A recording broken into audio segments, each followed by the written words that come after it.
We've produced a series of videos for FE Choices Week to help you understand the options available when you leave school for post-16 study. Whether you're still choosing your GCSE options or are already applying for places, it's really important that you know what choices are available to you and that you've considered them from a range of different pathways.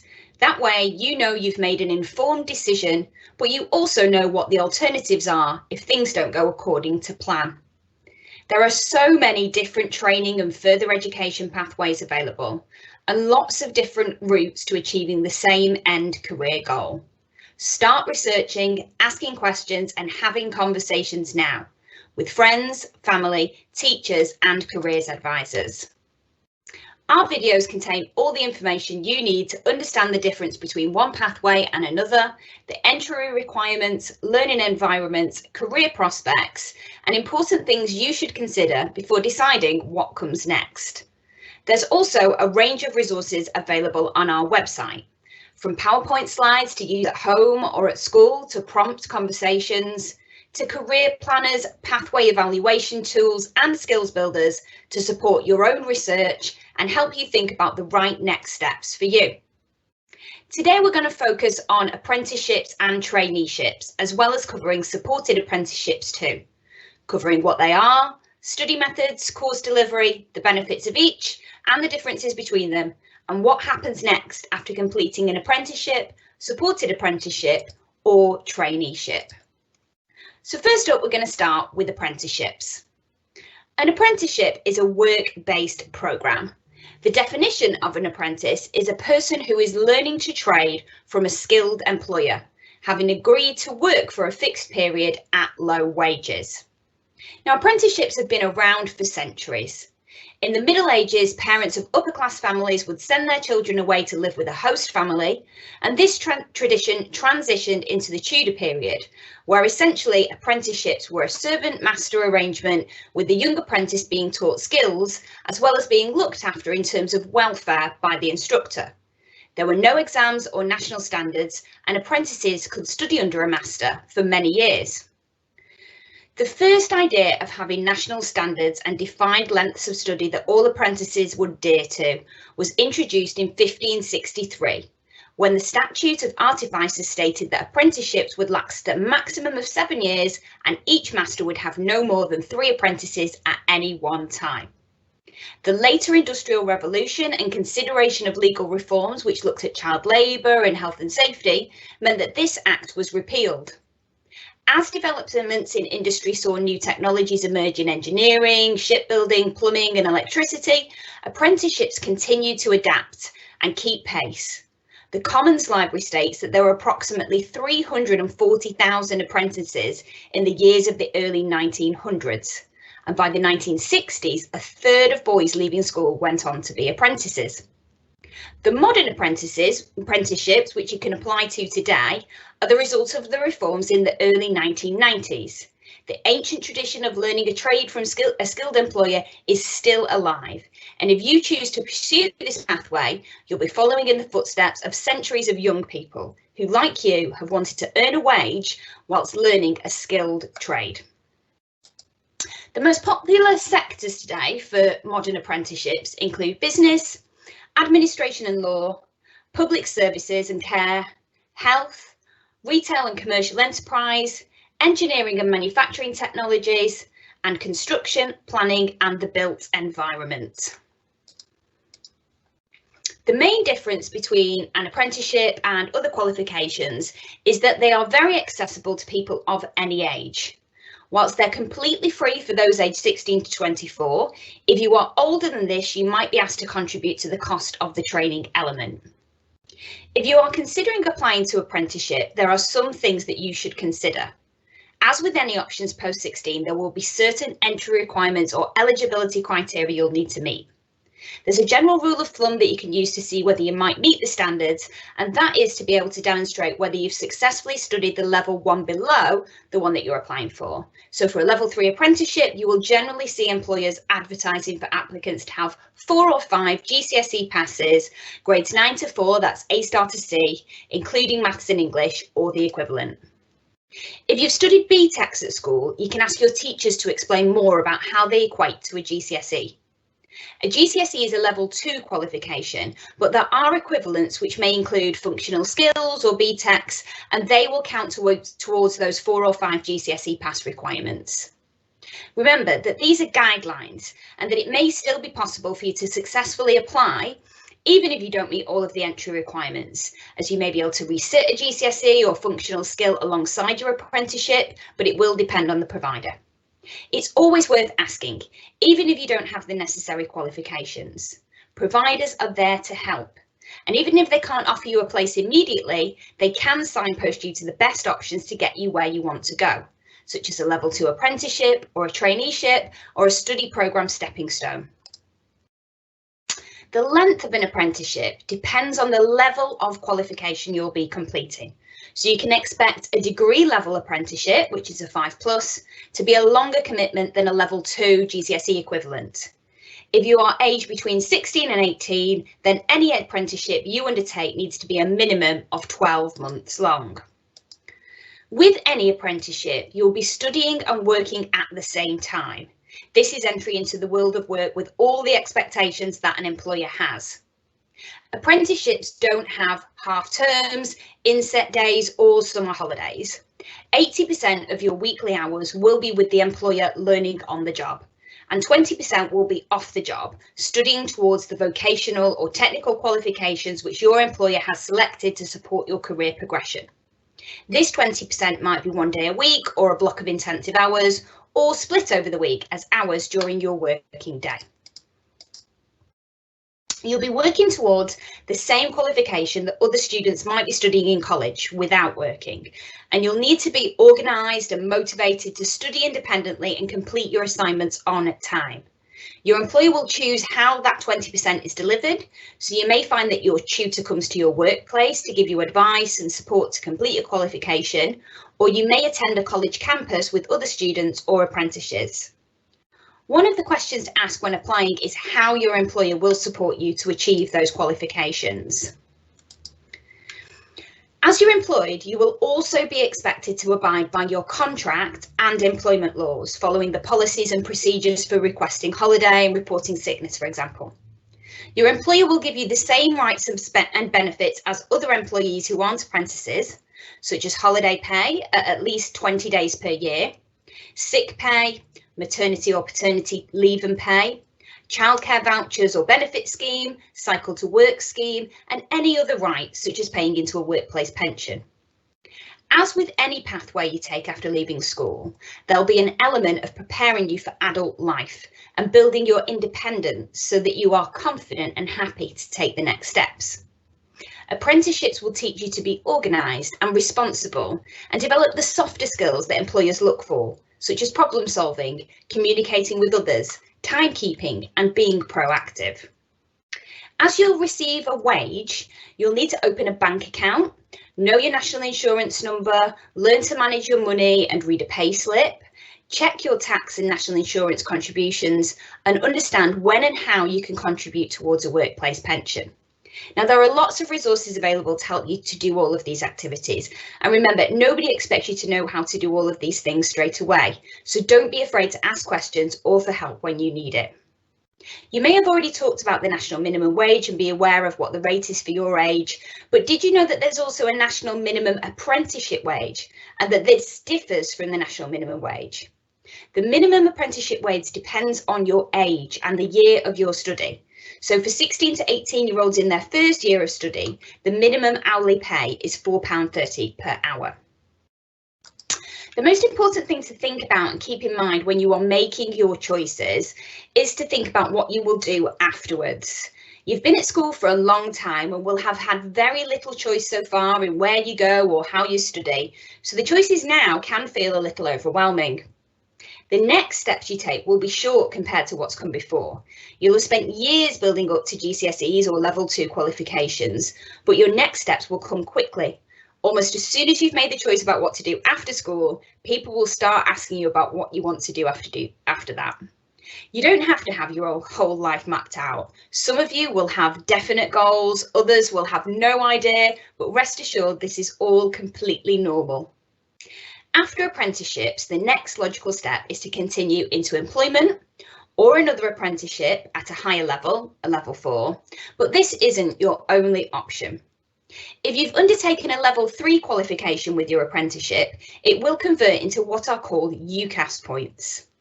This is a grading system that universities use because the pathways to a degree are varied and it'd be difficult to list all of the combinations of entry requirements, so they set up a point-based system. Each degree course will state how many points you need to apply. Each grade you achieve will be worth so many points, and you then add these up to see if you have enough. The lower the grade or qualification, the lower the points. You could take smaller steps and do a level 4 or 5 course instead, such as a higher national certificate, a HNC, or a higher national diploma, a HND. You can study any of these and earn money by continuing with your employer on another apprenticeship, for example. Or if this isn't an option, you could look for another employer who will offer it. So you've got university, further study, but you might also at this point decide that you are ready for the world of work and enter the jobs market or become self-employed. Remember that you can always come back to education or training at a later stage if you want to or need to. So to summarise what we've covered so far on apprenticeships, remember they are work-based programmes, and that this means that you're an employee who is given time away for their job to continue studying qualification which supports your career choice. You may need to study maths and or English alongside your other qualifications and work if you haven't yet achieved a pass at GCSE or equivalent, e.g. a functional skills level 2. You will need to demonstrate the commitment to both your employer in the workplace and your assessor on the qualification.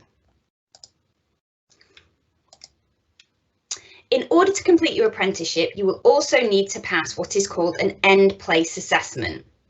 This is a demonstration of the skills, knowledge and behaviours you've learnt throughout your time on the apprenticeship, and usually includes a practical assessment, a project, a presentation and interview, and written or multiple choice tests. Your assessor or tutor will mentor you and prepare you for the endpoint assessment, and they'll help you manage your time on the job to maximise your personal development. At the end, you'll receive a certificate for a recognised qualification, as well as having at least a year's of experience to help you on the path to your dream job. Some of the things to consider when applying for an apprenticeship include: applying for an apprenticeship is essentially the same as applying for a job. It can be competitive. Unlike A-levels or T-levels, where there is a guaranteed place for you to study if you have the requirements, employers are not required to hire apprentices and only do so when they want to increase their workforce and have the ability to mentor and teach a young person, giving the time needed to learn the skills. So in the same way that there may be hundreds of applications for any one job, there will also be multiple applications for apprenticeship vacancies, and employers will choose those who they feel is the best fit for the job. So it's worth spending some time on your CV and covering letter, as well as trying to get some work experience through volunteering or working part-time, so that you can evidence the behaviours that an employer is looking for, as well as the qualifications. There are lots of places you can get work experience, and you can find more information about this on the Stockport Jobs Match website, as well as guides on writing a good CV and covering letter, free templates to download, and top tips on improving your interview technique. If you struggle to get an interview, with getting an interview for an apprenticeship, you could also consider boosting your CV by doing a traineeship first, which we'll come on into in a moment. Apprenticeships are advertised in lots of places: on the National Apprenticeship Service gov.uk, at the Apprenticeship Store, on Stockport Jobs Match, GMAX, and on college and training provider websites. You could also just search on the internet for an apprenticeship in whichever area. You should make sure that you understand how much you'll be paid, when and how. There are free salary calculators online where you can get an accurate estimate of what your take-home pay will be. Excuse me. Job postings will always advertise what the employer will pay before you have deductions such as tax, national insurance and pension contributions taken off. Apprenticeships aren't exempt from tax, but you may find that your annual salary stays within your tax-free allowance. You may need to pay additional national insurance contributions. And you will not be required to pay into a workplace pension scheme when you're under the age of 22, but you can voluntarily opt in if you are earning more than £6,240. Before taking an apprenticeship, you should make sure that you can support your employment. How will you get to work? Will you need to buy certain clothing, PPE, etc.? What about parking or other daily costs such as lunch? There may be support available to you to help, and if you are struggling, you should talk to your assessor or your employer who can signpost you in the right direction. Remember, as an employee, you will no longer be considered a full-time student. That means if your parents, guardians, carers are receiving child benefit or other benefits related to you being a student, this may cease, and there may be changes to other bills such as council tax. This is a conversation to have with the people you live with to make sure that everyone can adapt their budgets and adjust to any changes. So, moving on now to traineeships. Traineeships are government-funded work experience programmes. You'll be given the chance to upskill your maths and English towards a level 2, which is the government's aim for all working adults to achieve. You may also be given the opportunity to take additional qualifications such as ICT or role-related certificates like first aid, food hygiene, manual handling or safeguarding. These will all be explained to you at the initial stages of interviewing and applying for the role, and you might also find them advertised as one of the benefits of the post. Traineeships were introduced in 2013, and they're a relatively new pathway when compared to the longevity of apprenticeships and academic routes, such as A-levels and their predecessors.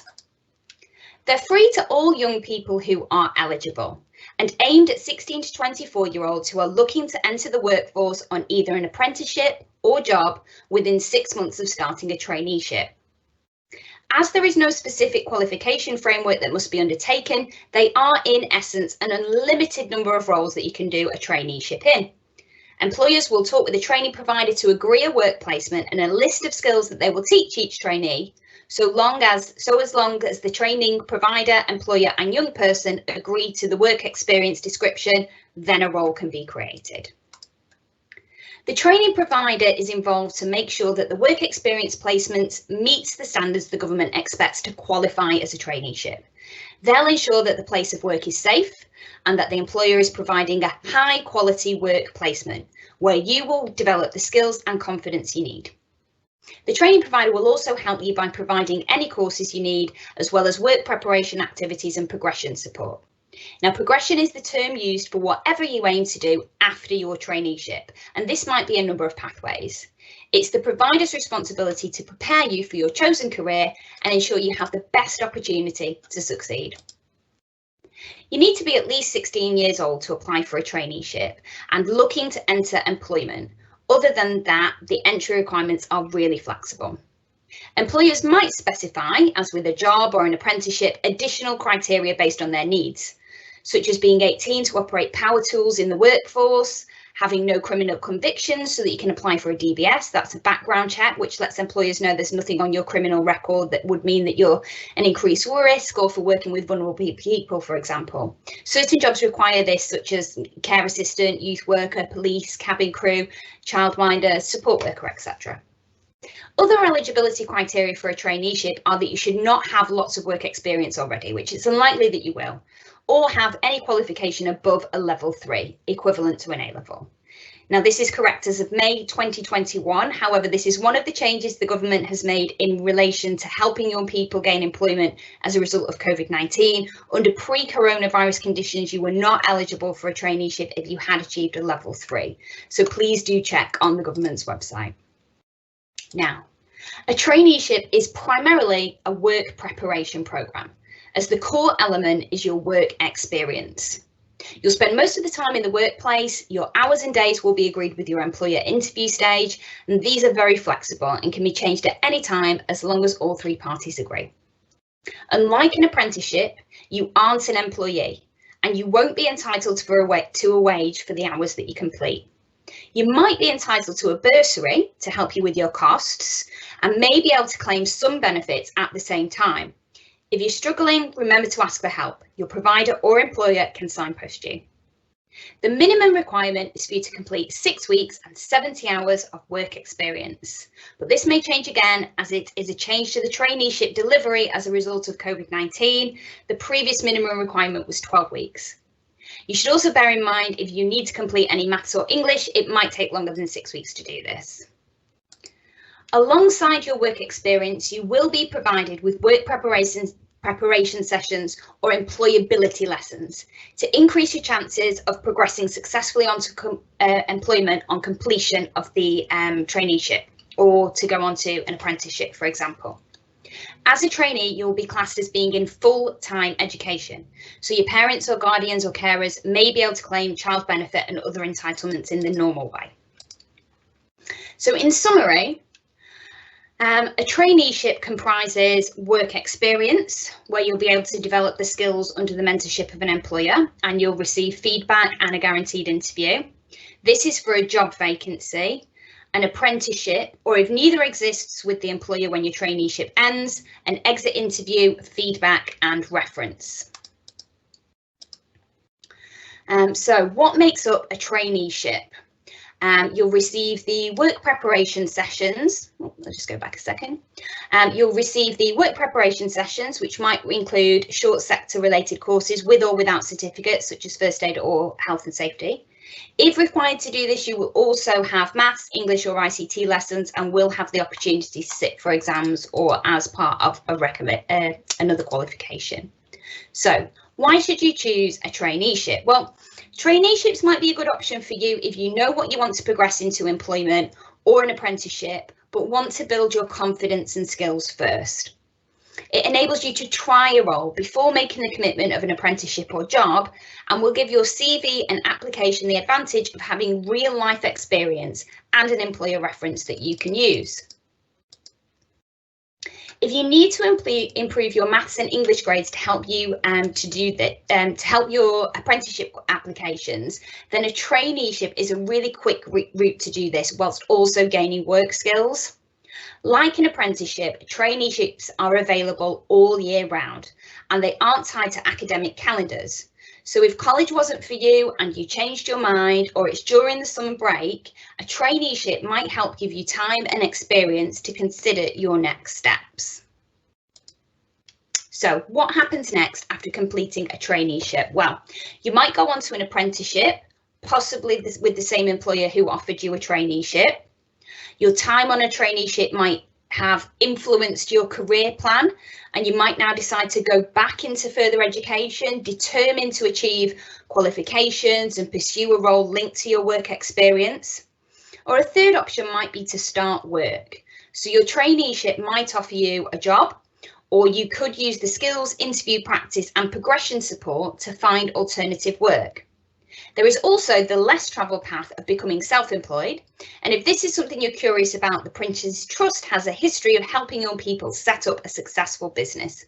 More information can be found on their website as well as on Stockport Jobs Match.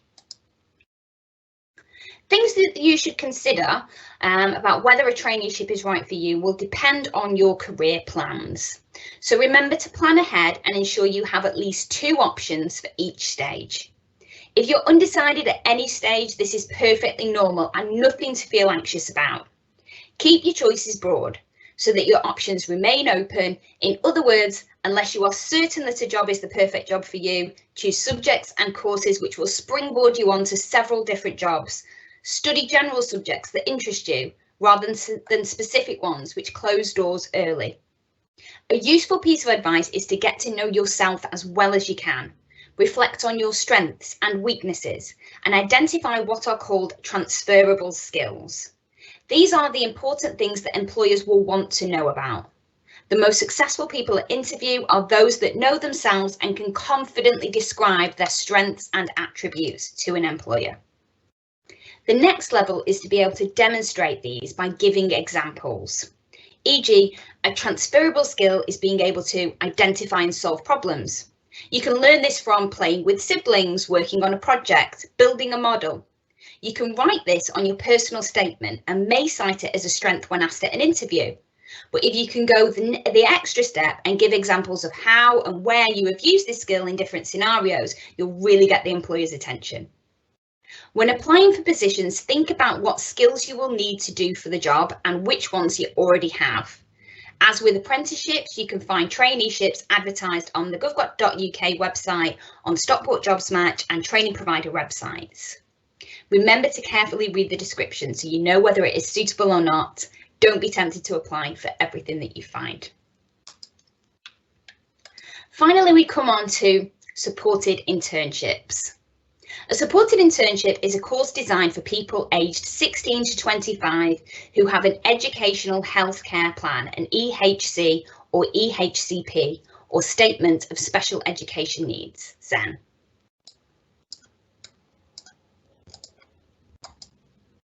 There's very little different purpose between a traineeship and a supported internship. It's a government funded and it's free for 16 to 25-year-olds with the aforementioned ACH plan SEN statement. There are potentially unlimited roles available so long as an employer is willing to offer the work placement, a training provider agrees it meets the required government criteria, and the young person agrees to the role.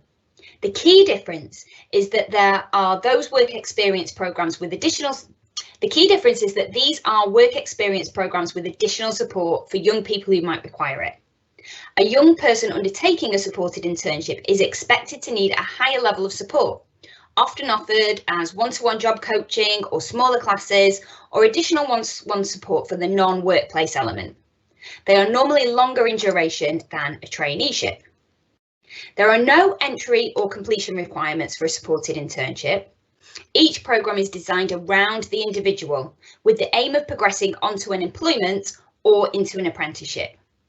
To be eligible, you need to be aged between 16 and 24 and have either a SEN statement or EHC plan. You should also have employment or an apprenticeship as your aim.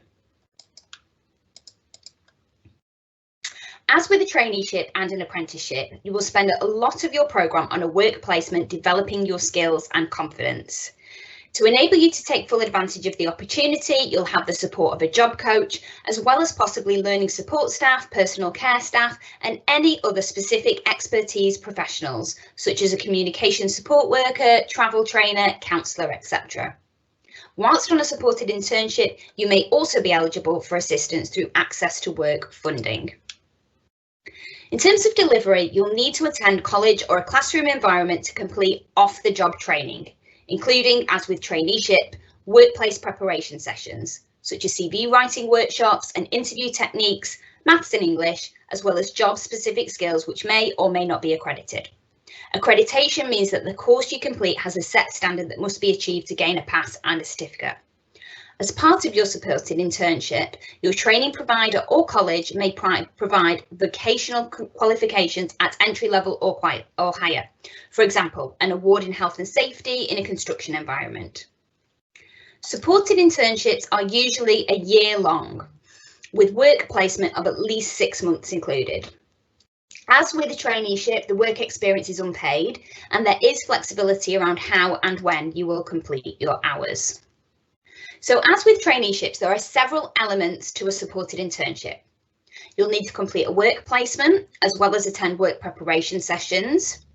You may work towards accredited qualifications in maths, English, ICT and vocational skills, or you may have tailored lessons without the need to stick to an externally assessed framework and standard. You'll have support to overcome barriers which may be preventing you from finding paid work, such as travelling independently.